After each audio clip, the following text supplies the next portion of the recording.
सोलापूरच्या सहाय्यक कामगार आयुक्त कार्यालयात चालतोय पैशांचा जोर। पैसे देऊन केले जातात बोगस बांधकाम कामगारांच्या नोंदी। सहाय्यक कामगार आयुक्त कार्यालयातील पोलखोल करणारी लोकप्रधान न्यूज चॅनलची मालिका पहा। धक्कादायक माहिती RTI कार्यकर्ते गणेश बोड्डू यांच्या मुलाखतीतून। नमस्कार, मी गणेश ज्ञानोबा बोड्डू, RTI कार्यकर्ता तसेच बांधकाम क्षेत्रात काम करतो। बांधकाम कामगार सहाय्यक कामगार आयुक्त कार्यालय येथे बांधकाम कामगारांची कशा प्रकारे बोगस नोंदणी व नूतनीकरण होतं आहे, पैसे दिलं तर कामकाज कसं होतं आहे आणि पैसे दिलं नाही तर कसं कामकाज होतं आहे, याच्या पुराव्यानिशी मी तुमच्याशी बोलत आहे। परवा लोकप्रधान चॅनलच्या माध्यमातून बातमी प्रसिद्ध झाली। त्या बातमीच्या आधारे मी परवा सहाय्यक कामगार आयुक्त कार्यालय सोलापूर या कार्यालयात गेलो असता तेथे कीर्ती देऊळकर व TD शेख यांचे खाजगी एजंट यांनी मला अशा धमकी सुरात म्हणाले की पुरावे असेल तरच तुम्ही असले बातम्या वगैरे देत जावा, नाहीतर आम्ही सर्व महिलांनी तुमच्यावर सुद्धा कारवाई करू शकतो असे म्हटल्यामुळे मी काही पुरावे आपल्यासमोर सादर करीत आहे। सहाय्यक कामगार आयुक्त कार्यालयात जे लोक पैसे देतात त्यांचे परिपूर्ण नोंदणी कार्ड तयार करून देतात, म्हणजे तारीख, वेळ, दिनांक इत्यादी सर्व प्रकारचे बाबी समाविष्ट करून नोंदणी कार्ड देतात। त्यामुळे त्यांना शासनाचे सर्व प्रकारचे योजना मिळतात। पण जे बांधकाम कामगार पैसे दिले नाहीत त्यांना याप्रमाणे कार्ड देतात, नोंदणी क्रमांक देत नाहीत। त्यामुळे नोंदणी क्रमांक दिली नसल्यामुळं त्या कामगारांना कोणत्याही प्रकारचे लाभ मिळाले नाही। उदाहरण शैक्षणिक अनुदान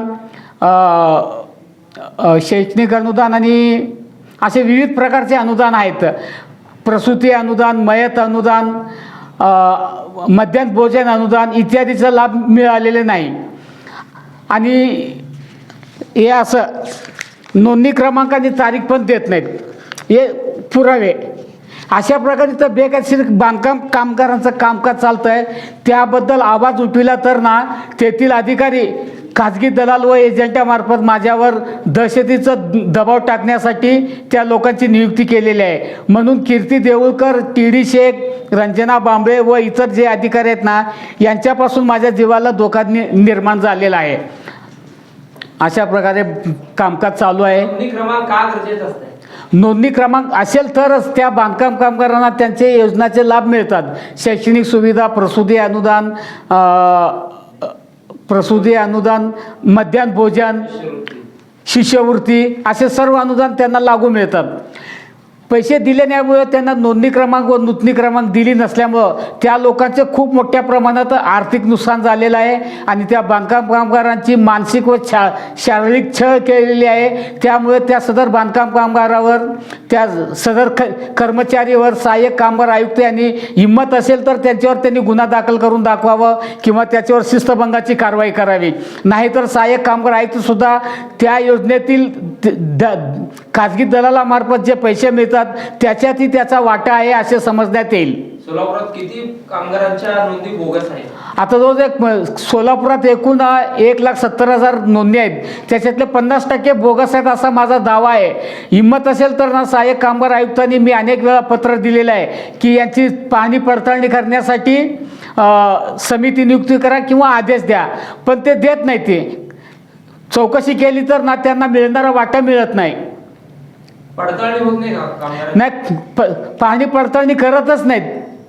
फक्त जे एजंट त्यांनी नियुक्त केलेले एजंट जे देतील त्या आणि पैसे दिलं तरच ते सही शिक्का करून नोंदणी क्रमांक देतात, अन्यथा नाही।